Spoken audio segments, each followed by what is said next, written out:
por hoje. Obrigada a todos pela companhia, uma excelente quarta-feira. A gente volta amanhã a partir das 6 da manhã. Espero vocês. Continuem ligados na PAN. Até.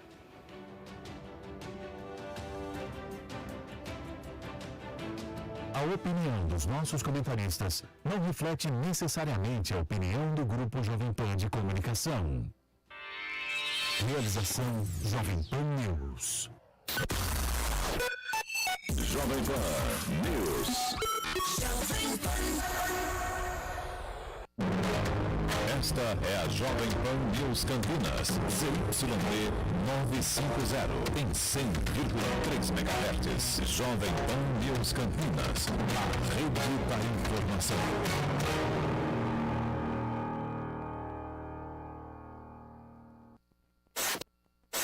Começa agora.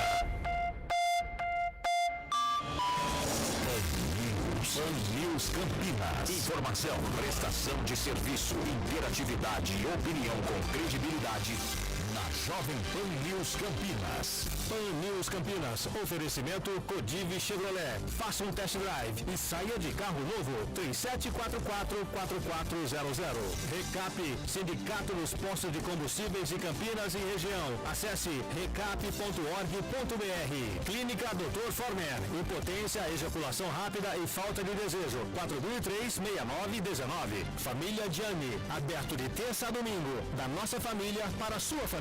Bom dia, 10 horas e 1 minuto. Está começando o Pan News Campinas, edição de hoje. Estamos mais uma vez de volta aqui pela Jovem Pan News. 20 de julho de 2022. É um programa robusto hoje, com muita informação, entrevistas exclusivas e a partir de agora com Marco Maciarelli, João Carlos de Freitas e comigo, Rony Viana. Bom dia, Marco. Bom dia, Rony Viana, ouvintes da Pan News Campinas. Uma excelente quarta-feira, de céu azul, temperatura super agradável. E hoje é um dia bem especial aqui para o pessoal da Pan News Campinas, além de ser o dia do amigo. Temos vários convidados no programa de hoje. Vários amigos. Daqui a pouco a gente vai apresentá-los um por um, Rony. João Carlos, bom dia, querido. Bom dia, Rony, Marco, todos os amigos da Jovem Pan News. E muito bom, né? No dia do amigo nós estamos recebendo amigos e amigas. Amigos e amigas. E festivo para nós. Festivo para nós. E olha, estamos aqui ao lado da deputada Valéria Bolsonaro, que é do PL. Bom dia, deputada. Prazer recebê-la novamente aqui na Rádio Jovem Pan News Campinas. Bom dia a todos. Uma alegria enorme estar de volta aqui. Vocês sempre muito simpáticos, chamando a gente para vir aqui prestar contas à população do nosso trabalho.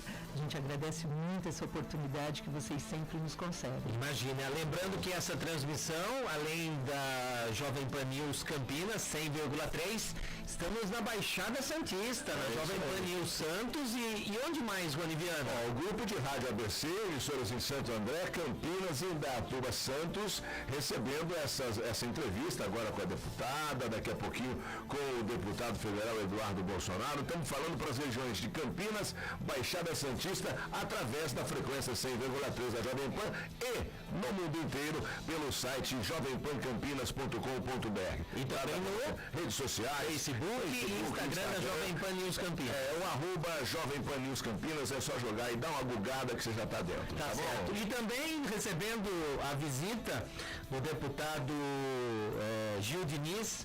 Já passou aqui pelo microfone da PAN, já deu uma entrevista. Eu sempre quando encontro com o Gil Diniz, eu falo, eu chamei você carteiro reaça, você não ficou bravo não, né? Bom dia, Gil. Prazer em tê-lo aqui ao vivo, pessoalmente. Bom dia, PAN News Campinas. Obrigado pelo convite mais uma vez, hoje presencialmente aqui com vocês. Uma honra estar do lado da Valéria Bolsonaro aqui de Campinas, nosso amigo deputado Eduardo Bolsonaro, e prestando essas contas, né, ao povo campineiro e ao povo do estado de São Paulo, né? E essa nomenclatura te incomoda, gente? Claro que não, é uma honra ter esse apelido. Não, porque era minha profissão, era meu ofício, né? Eu fui carteiro por quase 5 anos na empresa brasileira de Correios e Telégrafos. Sim. Tenho muito orgulho, né, dessa minha trajetória e acabou ficando o apelido, né, o cunha de carteiro reaça, né? Um reacionário dentro do Correios ali, lutando contra essa esquerda revolucionária que aparelhou a empresa. Agora deixa eu aproveitar e colocar o Gil no fogo aqui. Você é a favor ou contra a privatização dos Correios? Favorável à privatização. Tem, quem tiver curiosidade, joga aí no Google um artigo meu de 2014, enquanto ainda era carteiro, né? Correios privatize já. Então, mesmo ali na operação dos Correios, no dia a dia dentro dos Correios, eu já defendia a quebra do monopólio e a privatização da empresa, o que gerou um burburinho ali dentro da empresa, que inclusive me respondeu oficialmente. Porque dá muito prejuízo. A empresa ela foi brutalmente aparelhada, né, pelo Partido dos Trabalhadores, o sindicato pelo PCdoB, não havia meritocracia dentro dos quadros ali, e eu entendia e continuo entendendo, né, que a quebra do monopólio postal e a possível privatização traz benefícios para os funcionários da empresa e principalmente para toda a população que é usuária do serviço. Mas você acha que Correio tem futuro ainda, cara? Você acha que ainda vai ter carta daqui a 10, 15 anos? Mas vai ter papel? Tá mudando muito, né? Tá mudando muito. A sociedade como um todo mudou. É uma questão, né? Exatamente, mas tem a questão das entregas, tem outras empresas concorrentes. A deputada quer falar. As compras por internet, tudo isso é usado, né? Você tem todo esse trabalho. Você tem várias empresas que trabalham com essas entregas. Faz. João, seu questionamento, alguns nossos convidados? Eu acho que os Correios, eles estão com um desafio enorme, né? Porque, como você disse, né, Rony? A princípio você praticamente extingue o mercado, como é comum, né? A idade da pedra não acabou por falta de pedra, né? Então, os Correios vão acabar por falta de carga, você pode ter certeza. Como bem disse a deputada, o nicho, pelo contrário, a demanda hoje de e-commerce, principalmente, ela está enorme, né? Então é um nicho que certamente os Correios têm que se concentrar como mercado, né? Como estratégia de marketing. Exatamente, mas aí nós defendemos também a participação da atividade privada, né? Das empresas aí. Nós temos várias empresas disputando esse mercado e o Correios tem que ser um player desse jogo aí. Eu acho assim, e para você ser eficiente nesse mercado, que ele é um mercado agressivo hoje, à medida que você está atrelado aos, não é mesmo, às rédeas oficiais, a sua flexibilidade diminui muito, o seu poder de competitividade diminui muito. Exatamente. Então, é um caminho realmente natural, né? Lembrado da deputada, as Big Techs vão ajudar a Amazon, né? Esses Mercado Livre da vida, né? E tudo mais. Vamos lá, uma mensagem. Hoje, assim, quando ele falou que era carteiro, eu falei assim, ele deve entender muito de cachorro, né? Tem algumas cicatrizes aqui, carrega algumas cicatrizes. Como é que você ficou conhecido? A internet te deu esse trampolim? Justamente a internet, né? Eu falava um pouco do meu dia a dia dentro da empresa, né? No meu perfil nas redes sociais. Alguns amigos me apelidaram, né, de Carteiro Reaça, criaram um perfil no Facebook, colocaram lá Carteiro Reaça, me adicionaram como administrador e depois saíram do perfil e me deixaram lá escrever o dia a dia da empresa. Deixa eu aproveitar, né, a deputada Valéria Bolsonaro, o Gil Diniz, daqui a pouquinho tem o deputado federal Eduardo Bolsonaro, já está na emissora, daqui a pouco também vai participar desse bate-papo gostoso que a gente está fazendo. Tem uma agenda intensa hoje aqui na região, né, deputada? Tem muita coisa para fazer. Nós vamos sair daqui, nós temos Jaguariúna, tem um encontro lá, vamos conversar com a população, ouvir a população, conversar com algumas lideranças, tem muita visita empresas também, né? Vamos visitar algumas empresas. Mas a gente está conversando e ouvindo as demandas. Basicamente, o que a gente está fazendo é isso para poder atender a população da melhor forma possível. Esse sempre foi o nosso intuito, né? Trabalhar próximo da população. E no final da noite, na Rede Eventos, tem uma palestra, um debate, né? Que vocês vão todos participar. Como é que está essa programação? Deputado, a senhora, o Gil vai participar também? Ai, lógico, o Gil vai estar com a gente. Aqui vai lá todo mundo junto. Porque o nosso grupo tem o intuito de fortalecer justamente essa estrutura para que o governo do Estado e a presidência da República tenha suporte, né? E hoje também é a convenção do partido de vocês, né? Exatamente. Hoje sai a homologação das candidaturas. Exatamente. Vocês deixam de ser pré-candidatos ou não? Ou ainda não? Ainda não. Porque tem o registro, só né? a partir do dia 16 de agosto. Só a partir de 16 de agosto. Mas hoje homologa os nomes, né? Sim, sim.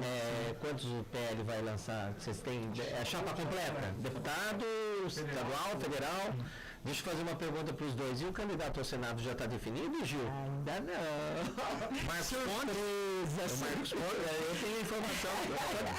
Pode falar. Não, o presidente é oficial. O presidente, acho que ontem ou anteontem, na porta do Palácio da Alvorada, né? Ele disse que ele tem alguns nomes aí em mente. Que o Marcos Pontes, né, o nosso astronauta, né, o brasileiro que levou a nossa bandeira nacional para o espaço, ex-ministro de Ciência, Tecnologia e Inovação. Tem o deputado Marcos Feliciano também, né, a deputada evangélica, muito atuante lá. E a deputada Carla Zambelli também, né, que é um fenômeno político também. Esses 3 nomes aí nessa ala bolsonarista, eu tenho certeza que o presidente vai tomar melhor. Eu aposto na Zambelli, hein? Eu aposto no Marcos Pontes. Eu aposto. E você, João? Se ninguém aceitar, chamou o Datena. O Datena não pode mais. Não pode mais. Fugiu da raia. Arregou. Mais uma vez. O arregão. Eu gosto do Datena Ribeirão Preto. Serrano. Televisão, né? Deputada, terminando o final do ano, termina o primeiro mandato da senhora como deputado estadual até 15 de março. Tudo bem, tem mais um tempo, mas é o último ano antes de uma eleição. Que avaliação que a senhora faz? A senhora visitou, eu sei que a senhora tem um trabalho muito voltado para a mulher e um trabalho bem forte aqui na região de Campinas. Que avaliação que a senhora faz nesse período? Olha, não só para a mulher, mas para a educação e principalmente para a inclusão, né? As pessoas com deficiência, eu trabalhei muito forte com isso, fiz a minha frente parlamentar lá na LESP, coloquei essa frente parlamentar em mais de 200 municípios, então eu avalio como muito bom esse trabalho que a gente consegue fazer juntando forças, pedindo ajuda, né? Eu sou uma pessoa que não gosta de trabalhar sozinha. Eu gosto de estar junto com as pessoas, sempre trabalhando em grupo, né? Professor nunca trabalha sozinho, está sempre buscando essa ajuda. Então, todo o trabalho que eu faço, a gente bate na porta do deputado Gil, a gente bate na porta do deputado Eduardo Bolsonaro para pedir ajuda para que a gente possa atender toda essa população. E você, Gil, que avaliação que você faz? É seu primeiro mandato, né? Primeiro mandato, né? Estamos aprendendo lá. Todos os deputados que foram eleitos pelo PSL, principalmente esses bolsonaristas, são deputados de primeiro mandato. Então, diariamente a gente aprende algo novo ali na Assembleia. A deputada Valéria está de parabéns, né, não só por essa frente parlamentar, mas por todo o trabalho que faz na Assembleia, representando seus eleitores, trabalhando pelo presidente Bolsonaro, fazendo uma oposição real ao governador do estado de São Paulo, né? Hoje o Rodrigo Dória, né? Apelidado ali nos corredores da Assembleia. Foi uma oposição real. Há 30 anos São Paulo viu uma oposição real como nós fizemos. Assim, uma oposição responsável, obviamente. Agora a gente vai falar com o deputado Eduardo Bolsonaro. Antes dele entrar, como é que é? Qual é a avaliação dele lá na Assembleia? A avaliação de vocês. Do deputado federal. Fala do Eduardo. Fala dele? Ele está ouvindo. Eu sou suspeito para falar, obviamente, porque sou apaixonado pela família Bolsonaro, principalmente pelo Eduardo Bolsonaro aqui. Mas para mim é o melhor deputado federal que nós temos. O trabalho que ele realiza, principalmente de bastidor, é fundamental e fenomenal para garantir a atuação da bancada paulista aqui em São Paulo. Os recursos que ele traz aqui para São Paulo são assim, são imensos, gigantes, e muitos acabam não sabendo. E o trabalho que ele faz pela liberdade do povo brasileiro e principalmente na questão da legítima defesa do armamento civil é algo nunca antes visto na história desse país. Quase 2 milhões de votos, deputada. Muito bem. Não, eu não posso falar mal da família, né? Como é que eu vou falar mal da família? Dá para falar mal da família? Nesse momento, já está aqui no estúdio, deputado em segundo mandato, foi eleito pela primeira vez em 2014 com um pouco mais de 82 mil votos pelo PSC, mas em 2018 voltou como o mais votado em toda a história, com mais de 1.800.000 votos pelo PSL. Ele é polêmico, de opiniões fortes, está entre os deputados federais mais bem avaliados e tem propostas como, entre algumas, criminalização do comunismo, redução da maioridade penal, contra invasões do MST, fim do auxílio reclusão para presos, trabalho obrigatório para os mesmos e em favor do livre comércio. Você dorme, Eduardo? Você dorme, Eduardo? Tudo a favor da sociedade brasileira. Alguém é a favor da invasão de terra? Alguém fica feliz de pagar tributo para ir pro bolso de presidiário? Não, Tá tudo normal, não tem nada polêmico. Deputado, bom dia. Seja bem-vindo ao News Campinas. Obrigado aí pela presença. Estamos ao vivo não só para a região de Campinas, como também para a Baixada Santista, com a Jovem Pan News FM de Santos. Deputado, o senhor fala que não é polêmico, não, né? Não, né? Posso começar com uma boa notícia, então? Diga aí. Vamos lá, então. Poder e Data. Acabou de sair uma pesquisa e aponta o ex-presidente Lula com 42% e o seu pai com 37% de intenções de voto. O que se deve a essa ascensão do seu pai, presidente Jair Bolsonaro?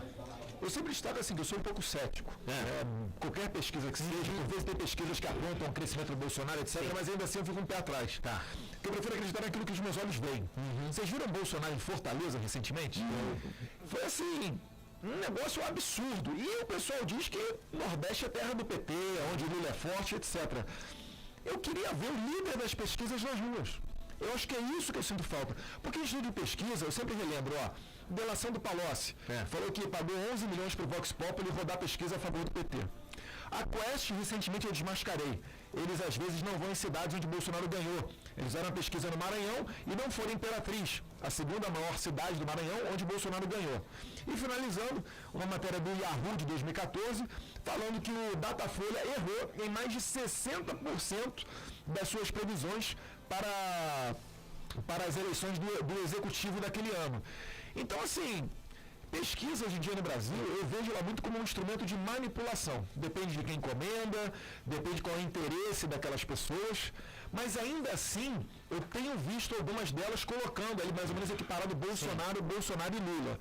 Eu acho que quanto mais perto da eleição nós chegarmos, quando o clima esquentar, quando o brasileiro começar a realmente olhar o que é o passado, o que cada um já fez pelo Brasil, eu acho que o Bolsonaro tem muita chance de levar no primeiro turno. Então você vê com ceticismo essas pesquisas? Eu vejo com ceticismo. Você prefere mais o dia a dia? Tem assim, acho que o Paraná Pesquisa é o...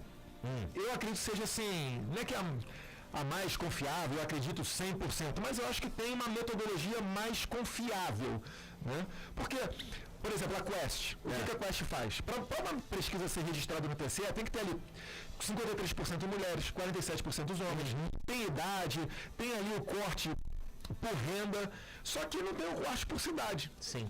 Aí o que o pessoal da Quest faz? Ele vai na cidade lá pequenininha, mas onde o Haddad ganhou em 2018 e assim por diante. Nós estamos transmitindo pela internet, hoje tem áudio, tem imagem, YouTube, Facebook, Instagram, @Jovem Pan News Campinas. João Carlos de Freitas. Muito bem, agradecer ao deputado, né, dar as boas-vindas a ele. Quando ele entrou, eu falei assim, será que ele está armado? Mas não é tanto, é a fivela do cinto. É a fivela do cinto, então está tudo certo. Não tem falar com o deputado e não falar de arma é falar com o Papa sem falar de Jesus Cristo. Então, eu acho que é tranquilo que agora nenhum outro vai invadir aqui. Se tentar invadir, ele só vai ter uma chance, não uma tentativa. Mas eu como sou ruim de arma, deputado, eu dei um tiro na minha vida com garrucha. Garrucha murcha para matar rato, não matei o rato. Não matei o rato. O meu questionamento é o seguinte, aliás, eu pensei que você fosse trazer o bolo, né? Nós ficamos curiosos pelo bolo aqui. Agora só os 40 anos, você não trouxe o bolo. Mas, por exemplo, esse programa de armamento da população, você não acha que ele deve vir acompanhado de um bom programa de habilitação? Como é, por exemplo, com o automóvel, né? Porque eu sou daquele tempo que se dizia assim, não faça do seu carro uma arma, entendeu? Sim. Então, como é que você vê essa relação, essa conexão da maioria do povo brasileiro com o manuseio de armas, ainda que seja para defesa pessoal? Eu sempre falo o seguinte, principalmente aos mais jovens, que não pegaram essa época, mas antes do Estatuto de Desarmamento, que foi promulgado, foi feito em 2003, do Lula com os mensaleiros, e antes de 97, quando o FHC deu o primeiro passo, passando de contravenção a crime, por exemplo, porte ilegal de arma de fogo, como é que era a nossa vida nos anos 80 e 90? Era muito mais segura. E você, para comprar sua arma, bastava a sua identidade. É o que o Jair Bolsonaro até fala, né? Você ia na loja médica, comprava um chocolate, uma camisa, na saída olhava um revólver lá da Taurus, mostrava a identidade e comprava um revólver. E era muito mais seguro. Por quê? Primeiro, porque o bandido tinha medo de cometer o seu crime. Ele não ficava tão confortável. E segundo, antes de alguém pagar de gatão no trânsito, né? Porque os armamentistas eles gostam de falar que na primeira fechada de trânsito vai ter um tiroteio. Antes de alguém pagar de gatão no trânsito, o cara pensava, calma lá, se eu puxar o revólver aqui para me exibir, do outro lado pode ter uma pessoa armada também. Então a sociedade, ela era muito mais segura. Essa relação de armas de fogo, eu não faço tanto, né, com segurança pública, eu faço com controle da sociedade. Por quê? Porque quem desarmou os seus povos é só ditador. É Hitler, é Hugo Chávez, Fidel Castro, Mao Tse Tung, é só esse pessoal, Stalin. Então, assim, quando eu falo para as pessoas se armarem, é para dar a elas o direito à legítima defesa. Não é para ela comprar uma arma, subir uma zona dominada pelo tráfico de drogas e ser o novo Rambo. Não é isso. É igual quando eu boto um casaco. Quando eu boto um casaco é para me proteger do frio. Não é para acabar com o inverno. Então eu sempre desmistifico isso daí. E respondendo a sua pergunta com relação ao manuseio da arma, o Brasil já é um dos países onde existem as maiores restrições para comprar uma arma. Por exemplo, em uma parte da Europa, a prova de manuseio de arma de fogo é exigida apenas para o porte. Para você botar a arma na cinta e andar com ela na rua. Aqui no Brasil é requisito para você comprar a sua arma. Então, para comprar a sua arma, tal qual quando você tem a sua habilitação de carro, já é necessário você ser aprovado num exame de tiro com um instrutor credenciado pela Polícia Federal. Então, essa é uma burocracia que já existe. Agora, quem não tem treinamento para ter uma arma, eu sei que é marginal. Ele precisa entender também, deputado, que a arma não é para matar, né? É para se defender. Você não precisa ter a arma para matar. O carro também não foi feito para matar, foi feito para levar as pessoas, mas dependendo do que como você disse, você mata. Eu quero trazer ter uma faca em casa e já discutiu com a esposa, ou a esposa discutiu com o marido, né? E não esfaqueou. Me permita, Marco, eu só queria aproveitar aqui o gancho, fazer duas perguntas rapidamente em uma só. Primeira é que o deputado esteve recentemente aqui, o Marco esteve lá no CEPAC, evento que teve cobertura da Pan News. Foi um movimento robusto para o conservadorismo mundial. Primeira questão, qual é a importância de um movimento como esse para o resultado de outubro, deputado? Essa é uma. A segunda, que eu vou aproveitar aqui a minha fala, não sei se eu vou voltar a falar, é a seguinte: a agenda esquerdista avança a largos passos na Argentina, por exemplo, levando à ruína o povo da Argentina. Está vendo manchete hoje, o Chile também está acontecendo no mesmo teatro. Esse avanço ideológico só tem o Brasil como última trincheira, deputado? Associando as duas perguntas, como é que o senhor pode ver, contextualizar essas duas coisas? Vamos começar pelo começo. Vai. Com relação ao CIPEC, ali é um trabalho que ele não foca, né, exatamente na política. Acaba tendo um reflexo na política, mas é um trabalho que é muito mais cultural. É para desmistificar com relação à arma de fogo, é para falar quais são os argumentos que a gente pode expor contrários à ideologia de gênero num debate, é para falar sobre a importância da religião na construção do mundo ocidental. Então são temas profundos e de viés cultural, que esse daí, para mim, é o ramo mais interessante. Você lembra quando o Zé Dirceu falou o seguinte, em setembro de 2018, a gente vai tomar o poder, o que é diferente de ganhar a eleição? Um pouco disso é nessa parte cultural. Por exemplo, a esquerda, em 64, quando eles tentaram tomar o poder pela força e não conseguiram, graças à população na rua e depois à ação dos militares, o que eles fizeram? Uma parte deles entrou na área cultural. Junto ali com foi a geração do Paulo Freire, né? Eles entraram nas universidades, começaram a doutrinar as nossas crianças, aí depois os nossos adultos, e hoje em dia eles colhem os frutos disso. Hoje em dia, se você botar uma camisa do Bolsonaro e for na universidade, você corre o risco de cair na pancada. E dali é que saem os juízes, os promotores, os sindicalistas, os engenheiros, os matemáticos, os políticos. Então, esse domínio da esquerda dá uma segurança a eles que eles vão ter, durante muito tempo, pessoas com uma lavagem cerebral feita. E quando a lavagem cerebral é feita num adolescente ou alguém no início da fase adulta, para você desfazer depois é muito complicada. Então o cara sai dali achando que o Che Guevara é o máximo, achando que o Karl Marx é que está certo, achando que se tiver mais amor tudo será resolvido, que o prazer da vida está no sexo e vamos transar o máximo possível. Ele sai dali com essa mentalidade e acaba destruindo a sua própria sociedade. finalizando, eu acabei de postar nas minhas redes sociais, quem quiser seguir tá lá, Bolsonaro SP, um vídeo em que compara-se o TikTok, o que é popular na China e o que é popular no TikTok dos Estados Unidos. Na China, é um show ali de arte, de desenho, né? É um aluno em sala de aula na feira de ciência, surpreendendo o professor. São coreografias feitas de maneira semelhante, um negócio bonito de ver. Nos Estados Unidos, é só peito e bunda, peito e bunda, peito e bunda. Aí eu vou te falar, quando eu tiver 30, 40 anos de idade, o jovem chinês já vai estar dando um show de matemática, de ciência, de física, vai estar mandando o homem para Marte. E o americano? Vai ter transado com metade do bairro dele e vai estar comendo na mão de chinês falando mandarim. Então o CIPEC é sobre isso, é sobre essa questão cultural principal. Agora, finalizando e indo para a Argentina, o Brasil é a cereja do bolo. Né? Depois da esquerda ter conseguido retomar ali o Chile, a Colômbia, né, Peru, a Argentina, eles agora estão todos focados no Brasil. Ainda existem outros governos de direita? Sim, Uruguai, Paraguai, né, o Equador com o Laço, que é bem de centro, mas não são de esquerda.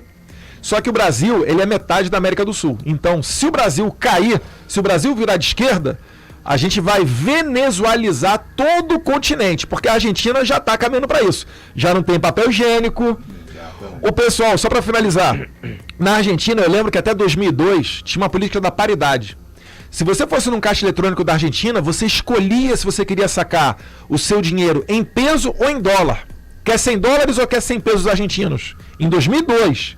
Hoje, 20 anos depois, sabe quanto é que está o dólar, o chamado dólar blue deles lá? Está na casa dos 300 pesos. 300. Então, assim, não é brincadeira. A gente vai começar a ter uma operação acolhida no sul do Brasil, podem esperar. Deputado, a gente vê, né, que o senhor também continua tecendo várias críticas ao Superior Tribunal Federal, né, ao Supremo. Recentemente... Fala Supremo, senão eles vão te prender, hein? Não, é verdade. É o Supremo, né? O Supremo. Supremíssimo. Supremo. Inclusive, né? Inclusive, o senhor fez um comentário quando o Supremo pediu para a retirada de ligações do PT com o PCC, até o senhor comentou em cima de um Twitter de um seguidor. Existe todo esse trabalho do Supremo contra a candidatura do seu pai, a vocês, mais ligados à extrema-direita? Nessa questão do Supremo, eu acredito que está muito enviesado. Por quê? Porque a esquerda nos chama de nazista, fascista, genocida, de tudo. E não adianta, Eduardo, é só você entrar na justiça que você também ganha. Não, o Bolsonaro já perdeu vários processos, inclusive de pessoas retratando ele como Hitler, né? O pessoal jogando bola com a cabeça decapitada dele. E o Bolsonaro perde esses processos. Agora, o PT, a Rede, o PDT, eles devem ter advogados iluminadíssimos, né? Porque eles entram no STF e ganham, inclusive para retirar essas postagens. Eu só vou fazer um esclarecimento aqui da parte jurídica, né? Por que o Alexandre de Moraes ele derrubou alguns dos posts e não derrubou, por exemplo, a matéria da Veja, que fala da delação do Marcos Valério e que foi o estopim para essa vinculação clara, né? Mais clara ainda, do PT com o PCC? Porque eles se ativeram a um termo técnico, que foi o quê? O uso da palavra prova. Prova no direito é quando aquilo dali já passou por um devido processo legal, foi feito contraditório e ampla defesa ao réu, e aí é que se tem ali a prova. Então, quem falar em prova, que existe prova de ligação do PT com o PCC, juridicamente está errado. E foi esse o gancho que os advogados do PT aproveitaram e que o Alexandre de Moraes acabou embarcando para derrubar alguns, e não todas as vinculações que fizeram em postagens do PT com o PCC. Então, o que eu falo para as pessoas é o seguinte: você pode fazer essa comparação apoiada na delação do Marcos Valério? Pode. Você só não pode chamar isso de prova. Você tem que falar que são indícios, que são suspeitas. Em tese. Em tese. Agora, o que é curioso é que a vinculação do PT com organizações criminosas, ela não é de hoje. Em 1990, o Lula com Fidel Castro lançaram um grupo chamado Foro de São Paulo. Na abertura desse foro, foi lida uma carta de um dos líderes da Farc. Tem matéria aí do Estadão. Depois, Né? Em 2009, o Lula aconselhou as Farc a virar um partido político. E hoje as Farc são um partido político. Eles têm cota dentro do Congresso colombiano, acredite se quiser. E agora com a eleição de um ex-guerrilheiro, né? Não sei muito bem se existe ex-guerrilheiro, mas enfim, ex-guerrilheiro, eles vão ter ainda mais poder. Muito bem, são 10 horas, Muito bom. 29 minutos, estamos recebendo aqui nos estúdios da Pan News Campinas, deputado Gil Diniz, deputado estadual, deputada Valéria Bolsonaro, deputado federal Eduardo Bolsonaro, estamos transmitindo para Campinas, pela Jovem Pan News FM 100,3 e também pela Jovem Pan News Santos. Deputados também, se que tem alguma pergunta, a Valéria, Gil Diniz aqui, e vocês podem participar também, viu? Deputada Valéria, podem colocar o deputado na linha, no fogo cruzado. Pode falar. Não, só queria que o Eduardo falasse aqui, Eduardo, os critérios para um brasileiro comum ter uma arma de fogo, né? Dentro daquela pergunta, né, que o senhor falou da habilitação e tudo mais. A gente até eu respeito. Você me derruba, eu sou zagueiro central do meu time lá. Os caras não vão me respeitar mais lá. Nós geralmente brincamos aqui no mundo do tiro, né? Que assim, se a mulher tiver em dúvida, né, que ela case com um CAC, né? Que é um caçador, um atirador, um colecionador. Gostaria que o Eduardo explicasse aqui o porquê. É muito bom. Tem duas maneiras de você conseguir a sua arma de fogo. A gente fala que ou é pela Polícia Federal, que usa o sistema Sinarme, ou é pelo Exército, que usa o sistema Sigma. A Polícia Federal é para arma para defesa pessoal, é para você ter ela na sua casa ou no seu trabalho, e no Sigma, lá com o Exército, é para você ser CAC, caçador, atirador ou colecionador. Mas, via de regra, os requisitos são muito semelhantes. Você tem que ter mais de 25 anos, tem que ser aprovado num exame psicológico feito por uma psicóloga credenciada pela Polícia Federal, você tem que ser aprovado numa prova de tiro aplicada por um instrutor também credenciado pela Polícia Federal, você tem que ter um nada concha em todas as justiças, né? Eleitoral, militar, civil, estadual, federal, tudo aquilo dali. Se você responder a um inquéritozinho, acabou. Xingou o vizinho entrou no juizado especial, foi na Polícia Civil, você já não pode mais ter arma. Ainda, né, que você não seja condenado. Você tem que ter residência fixa e você tem que ter a comprovação de um trabalho lícito. Com todos esses requisitos na mão, aí você leva isso daí numa Polícia Federal. E explica o porquê você quer ter uma arma, né? Você praticamente pede, pelo amor de Deus, eu quero ter uma arma.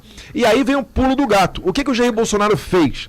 Ele regulamentou de maneira diferente das portarias interministeriais do Lula e da Dilma. Ele falou o seguinte, olha, nos estados que em 2016 tinham mais de 10 homicídios por 100 mil habitantes, nesses estados você fica presumida a sua necessidade, né? É uma violência dita crônica pela ONU. A ONU utiliza como parâmetro esses 10 homicídios para cada grupo de 100 mil habitantes.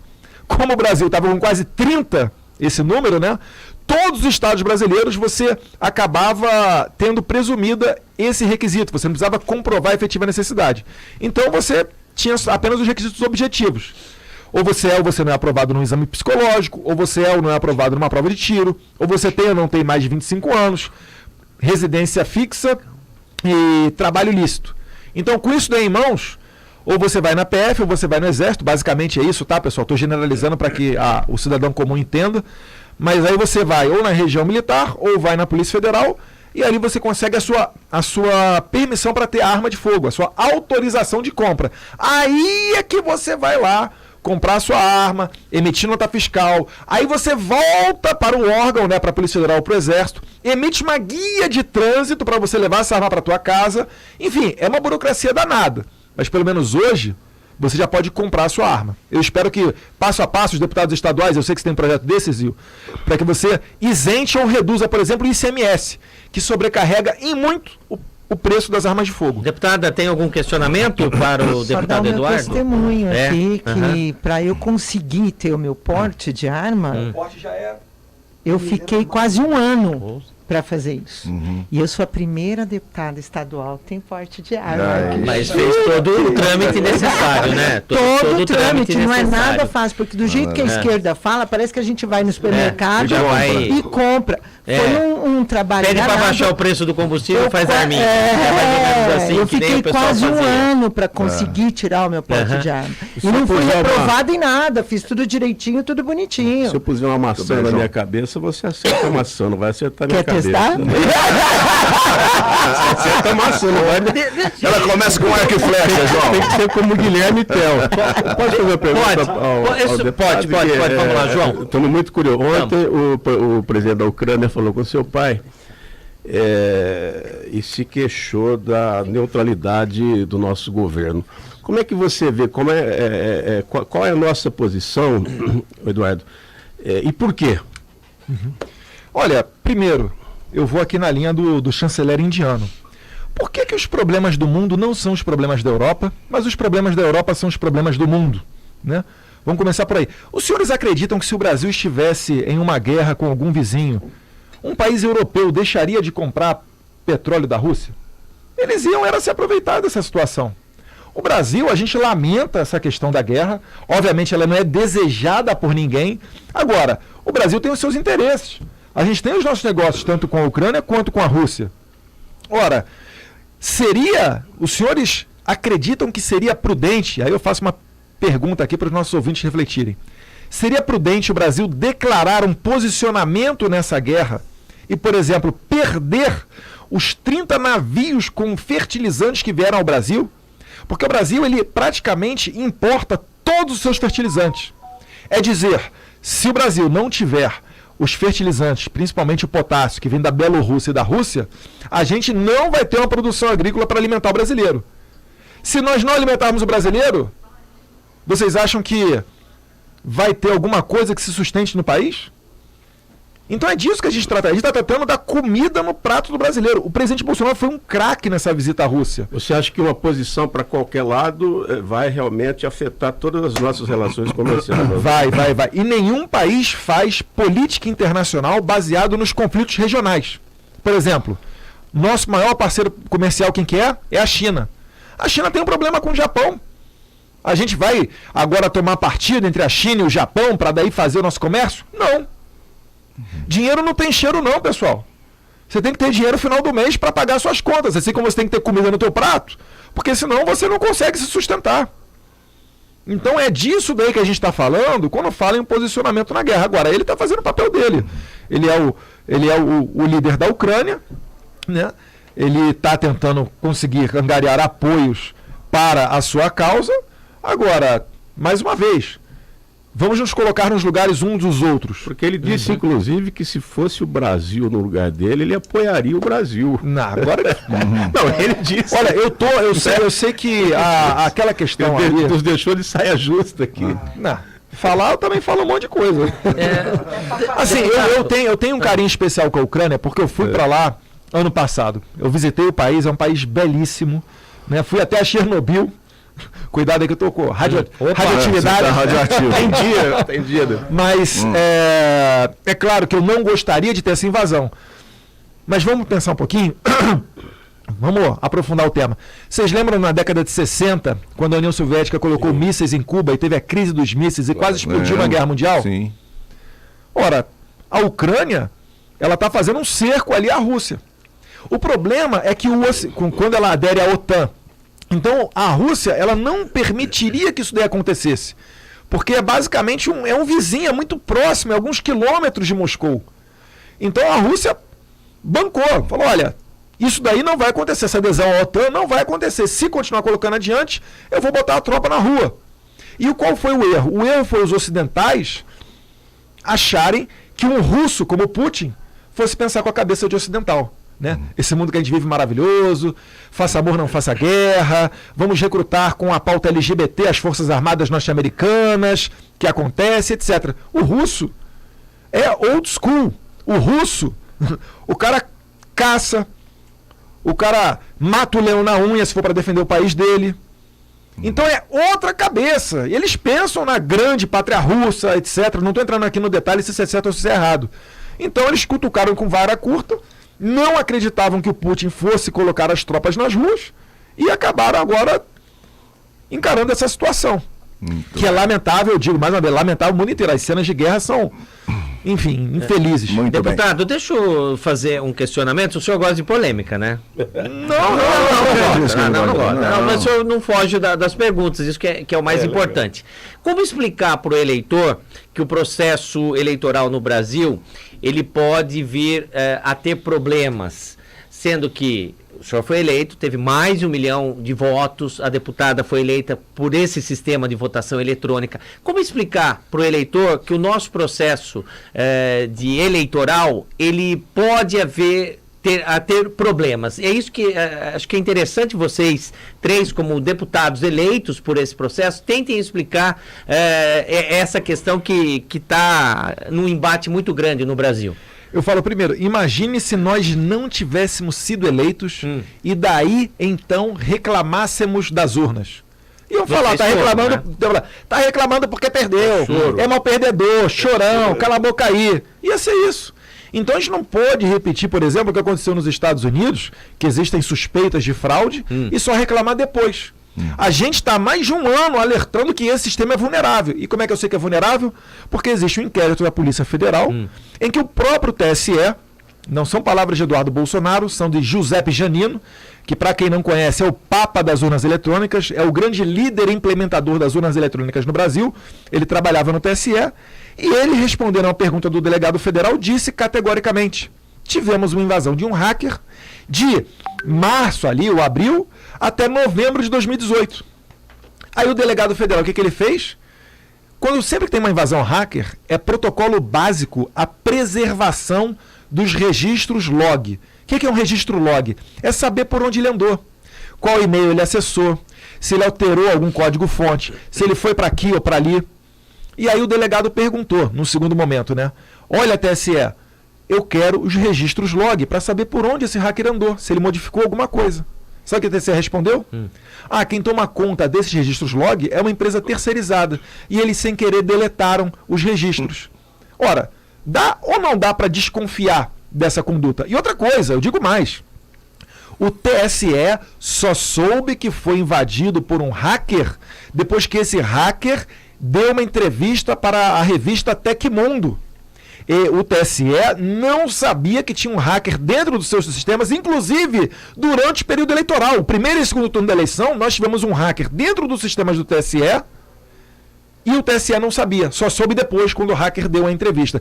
Então, com esse sistema é que a gente vai para mais uma eleição, é com a autoridade do mais votado do Brasil, né, junto com o presidente que foi eleito, é que a gente está querendo mais transparência. E aí eu finalizo dando checkmate. A quem interessa uma eleição sem transparência? Está na nossa Constituição. O ato público, todo ato administrativo, ele tem que ser público. O voto é secreto. Ninguém tem que saber em quem eu votei. Mas por que a contagem dos votos, que é um ato administrativo, é um ato da administração pública, está lá no artigo 37 da Constituição, por que ele não pode ser público? Ele tem que ser público.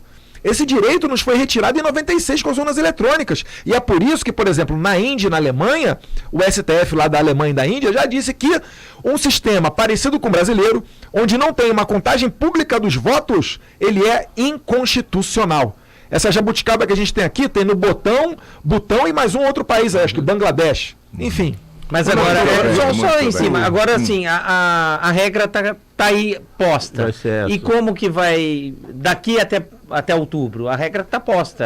A eleição vai ser do como foi determinada, né, pelo Tribunal Superior Eleitoral. O que fazer, então, deputado? Eu acho que a gente tem tempo até lá para aperfeiçoar. Tem tempo. Agora, a gente não pode, todo mundo, né, ficar cordeiros de 1 ou 2 pessoas que acham que mandam no país inteiro. Por que o Barroso invadiu o Legislativo e foi falar com 11 presidentes partidários para não implementar o voto impresso auditável? Não existe a tripartição dos poderes? Eles são independentes e harmônicos entre si? Ora, o STF julga o deputado, ele julga o senador.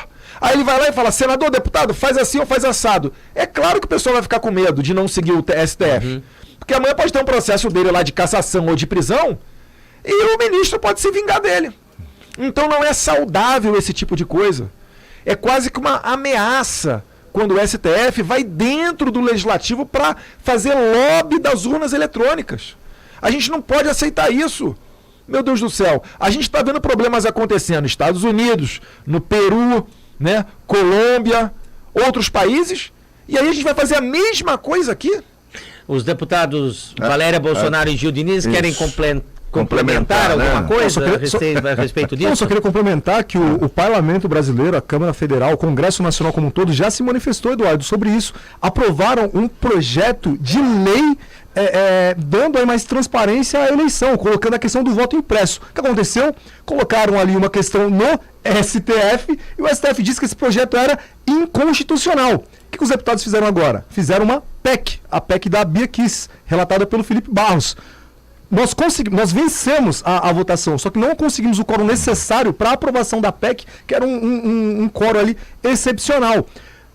Por que eu estou falando isso? Porque o povo é uma demanda do povo brasileiro, é uma demanda dos representantes do povo brasileiro que um poder está constantemente até mentindo sobre isso. Olha a palestra do Barroso na Inglaterra, onde ele diz que nós queremos voltar ao voto de papel. Mentira! E ele foi desmascarado ali ao vivo. Nós não queremos voltar ali à cédula de papel. Agora, a quem interessa não ter mais transparência na eleição. Olha, eles acham que a urna eletrônica é ótima. Oh, parabéns, muito obrigado. Mas nós queremos dar mais transparência nesse processo. E quem está falando aqui é o deputado federal mais votado na história do país, Eduardo Bolsonaro, que aqui em Campinas teve mais de 65 mil votos. O deputado federal mais votado na cidade de Campinas. Ou seja, nós não somos perdedores nas eleições que estamos reclamando de não ter vencido o pleito. Não, nós somos aqueles que foram eleitos pelo povo brasileiro e que queremos dar mais transparência nesse processo. A deputada Valéria tem a acrescentar alguma coisa nesse assunto? A única coisa que eu acrescento nesse assunto é justamente essa frase: a quem interessa não ter transparência. Mas uma coisa muito importante é que toda a população vá exercer o seu direito de voto. Isso é importantíssimo. Nós não podemos nos furtar ao direito do voto. Olha o que já aconteceu aqui na América Latina, aqui na América do Sul, por pessoas que, não, então não vou votar. Tem que ir votar, sim. Nós precisamos que todos vão lá, votem nos seus candidatos, porque eu acho que dessa forma, é uma forma que pode, né, além de muita oração, porque só por Deus para a gente conseguir as coisas nesse país, é uma coisa que pode tentar inibir esse tipo de problema que a gente está passando aqui. Mas apesar do questionamento... É o seguinte, com relação à fórmula, porque o grande público, o povão, ele não sabe, muitos não sabem o que é o voto auditável, né? E claro que é uma não sabe o que é o voto eletrônico. Também. Não, é aí que eu queria chegar. Então é bom até o deputado explicar, vocês também. Mas eu não sei explicar o voto eletrônico, não. Quer dizer que por exemplo, quer dizer que por em nome dessa transparência, deputado, você acha que ainda seria, vamos dizer assim, melhor ou menos pior, cada um que use o termo que quiser, voltar então à cédula, sendo que ontem a embaixada americana elogiou o nosso sistema, né? Ele falou, nosso sistema brasileiro é o melhor do mundo. Comenta lá que eu quero ver. O que eles usam? Não, aquilo me chamou a atenção porque eles não têm, não é mesmo? Agora voltar ao velho sistema da cédula seria o mais transparente. A questão assim, não é, o voto pode ser na pedra, não tem problema. A contagem é que tem que ser pública. Aí fala, tinha muita fraude. E quem é que garante que hoje não tem fraude? Assim como eu não tenho como provar que houve fraude, eles não têm como provar que não houve. Porque é uma total caixa preta aquilo dali. A gente confia em 20 burocratas que contam na sala do crime que o ônus da prova ninguém prova, né? Não tem como. Não tem como. E olha só, é tão difícil você explicar o caminho do voto até a sua contagem, que é preciso um técnico para explicar aquilo dali. Ora, eu não me sinto fazendo parte de um processo desse. Eu vou lá votar, eu não sei se meu voto foi contado. Então eu digo o seguinte, o voto ele tem que ser tão simples quanto necessário para que o mais ignorante dos eleitores sinta-se fazendo parte do sistema. Isso daí significa dizer o quê? Que ele saiba que aquele voto dele vai ser computado. Antigamente, na contagem do papelzinho, tinha problema. Às vezes tinha fiscal que comia o voto lá se fosse do opositor. Né? O fiscal engolia o papelzinho de votação. Agora, quando ele engolia, tinha umas 20 pessoas ao redor ali para dizer, olha, denúncia, aquele cara ali engoliu e tal. Hoje em dia eu pergunto, quem é que consegue enxergar a contagem dos votos para fazer uma denúncia? Não tem. O cara vai votar e vai para casa, ou vai para a praia, vai tomar cerveja, vai para qualquer lugar.